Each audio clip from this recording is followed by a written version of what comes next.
Banyak lockdown yang berhasil, Presiden Jokowi terlalu gengsi mengakui. Seperti Vietnam, lockdown Selandia Baru berakhir sukses.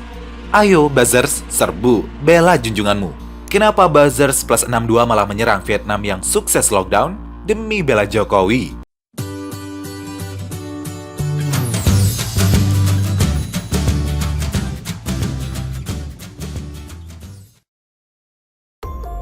Banyak lockdown yang berhasil, Presiden Jokowi terlalu gengsi mengakui. Rakyat di kota Wuhan, Provinsi Hubei, Cina, kini bergembira ria setelah mereka secara ketat dan disiplin selama 3 bulan dikunci di rumahnya. Semua kegiatan termasuk industri angkutan jenis apapun tanpa kecuali di lockdown. Hasilnya, kini tidak satupun yang positif COVID-19.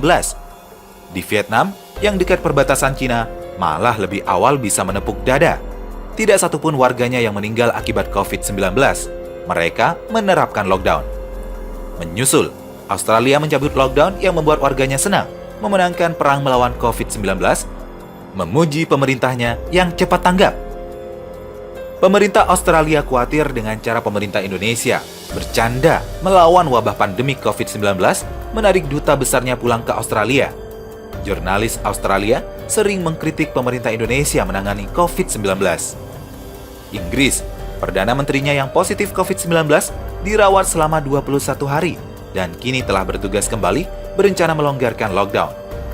Selandia Baru mengklaim telah memenangkan pertempuran melawan virus corona. Perdana Menteri Jacinda Ardern pada Senin 27 April melaporkan tidak ada penyebaran di masyarakat. Tidak terdeteksi penularan di masyarakat, kami buka lockdown. Begitulah sukses story beberapa negara. Perempuan WNI punya hubungan sebagai saudara dekat. Menikah dengan warga Inggris, punya anak 2, tinggal di Birmingham, Inggris. Bangga dengan lockdown di kotanya. Sebulan yang lalu mengirimkan foto dan video kondisi lockdown di Inggris. Kaget mengetahui Indonesia tidak lockdown, terutama daerah epicentrum COVID-19 Jakarta dan sekitarnya. Kita sudah terlanjur menyebar di 34 provinsi dan sekitar 200 kota atau kabupaten di Indonesia. Penanganan wabah virus corona baru di Indonesia yang dianggap terlambat menuai kritikan dari media-media asing. Kini, Presiden Jokowi berharap awal Juni COVID-19 sesuai prediksi ilmuwan di Singapura. Harap dibaca, prediksi tersebut meneliti beberapa negara yang sukses dengan lockdown, bukan dengan PSBB, yang serba longgar tanpa ada sanksi atau hukuman pidana bagi pelanggarnya hanya untuk menghindar dari tanggung jawab memberi makan warga. Pengertian mudik dan pulang kampung pun dalam situasi pandemik dimunculkan untuk diperdebatkan, bukan substansi mencegah menyebarnya COVID-19.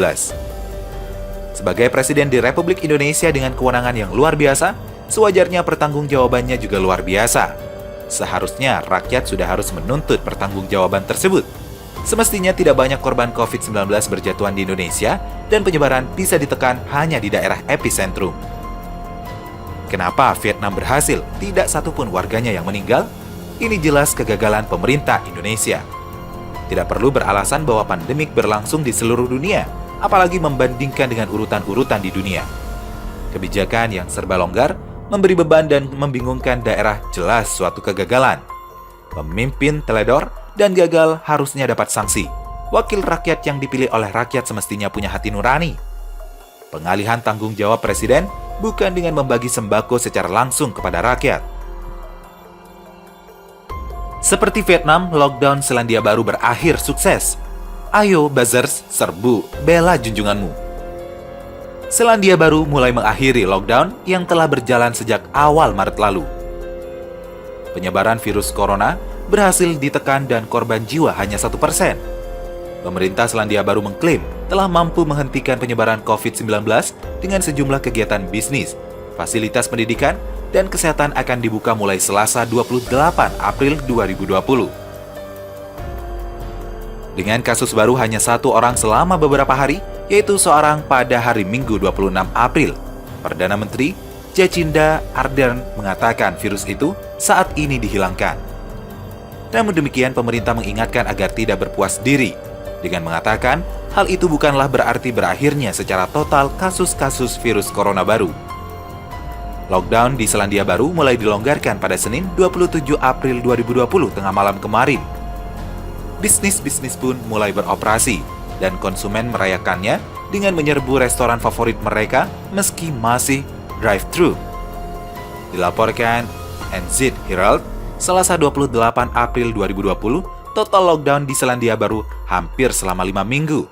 Tingkat alert kini turun dari level 4 menjadi level 3. Pada level 3 ini, restoran sudah mulai buka, tetapi tempat seperti bioskop, perpustakaan, dan museum harus tetap tutup.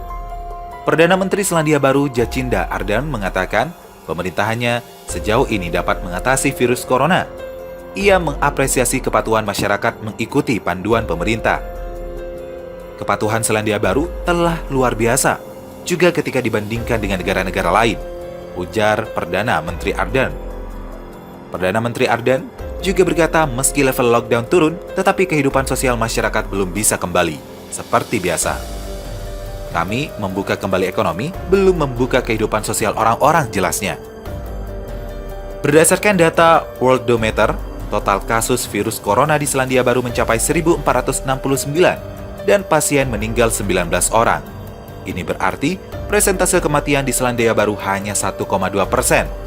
Jauh di bawah presentasi dunia, yakni 6,9% atau Indonesia yang 8,4%. Sistem alert Selandia Baru memiliki 4 level. Level tertinggi 4 berarti lockdown, level 3 merupakan pembatasan yang akan berlangsung hingga 2 minggu ke depan. Bila level 3 berhasil dengan baik, pemerintah Selandia Baru akan melihat kemungkinan turun ke level 2 yang dapat membuka tempat-tempat publik dan membolehkan kumpul-kumpul hingga 100 orang di dalam ruangan dan 500 orang di luar ruangan.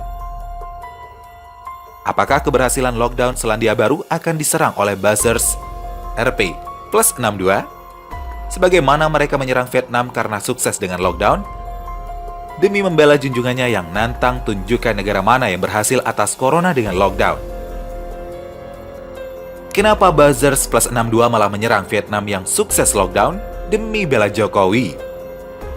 Presiden Jokowi dalam wawancara eksklusif di acara Mata Najwa yang disiarkan Trans 7 Rabu 22 April malam menyebut tidak ada negara yang berhasil menyelesaikan penyebaran virus corona dengan lockdown.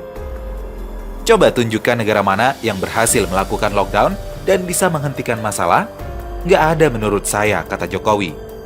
Pernyataan Jokowi ini terbantah dengan fakta bahwa negara Vietnam sukses lockdown dalam memerangi wabah corona. Di Vietnam, angka kematian 0. Fakta keberhasilan Vietnam melakukan lockdown ini lalu membuat buzzer-buzzer plus 62 pendukung Jokowi malah membuli Vietnam, bahkan dengan menyebarkan kedustaan. Hal yang bikin malu negara Indonesia di mata Vietnam. Mereka yang baru datang dari luar negeri langsung masuk camp. Puluhan ribu di camp-camp militer, kampus. Jadi pemuja yang mau pindah ke Vietnam pasti masuk camp dulu. Lalu trackingnya sadis banget. Diekspos data pasien ke media dan mereka dianggap kriminal yang harus dijauhi, kata akun Iman Brotoseno @imanbr. Kicauan Iman Brotoseno ditanggapi oleh warga Vietnam. Saya orang Vietnam yang tinggal di Panama, kembali ke Vietnam dan tinggal di camp karantina selama 2 minggu. Saya mendapat makanan gratis, masker, pembersih, alat tes gratis, dan perawatan medis di sana. Dokter dan tentara memperlakukan saya seperti putri mereka sendiri. Penghakiman Anda membuat saya benar-benar tidak bisa berkata-kata, ujar akun Huang Acit. Akibat ulah buzzer-buzzer ini, akhirnya banyak warga Indonesia yang meminta maaf kepada orang Vietnam. Seperti yang ditulis oleh akun Satria B. Umar. Yup, I'm Indonesian and my girlfriend is Vietnamese. Hear a lot of how Vietnam treating people from my GF. I don't know him, but I feel so sorry for his poor judgment. I hope he's clarify his tweet. Same on you, @imanbr. Pertanggungjawabannya juga luar biasa. Seharusnya rakyat sudah harus menuntut pertanggungjawaban tersebut. Semestinya tidak banyak korban COVID-19 berjatuhan di Indonesia dan penyebaran bisa ditekan hanya di daerah epicentrum. Kenapa Vietnam berhasil, tidak satupun warganya yang meninggal? Ini jelas kegagalan pemerintah Indonesia. Tidak perlu beralasan bahwa pandemik berlangsung di seluruh dunia, apalagi membandingkan dengan urutan-urutan di dunia. Kebijakan yang serba longgar, memberi beban dan membingungkan daerah jelas suatu kegagalan.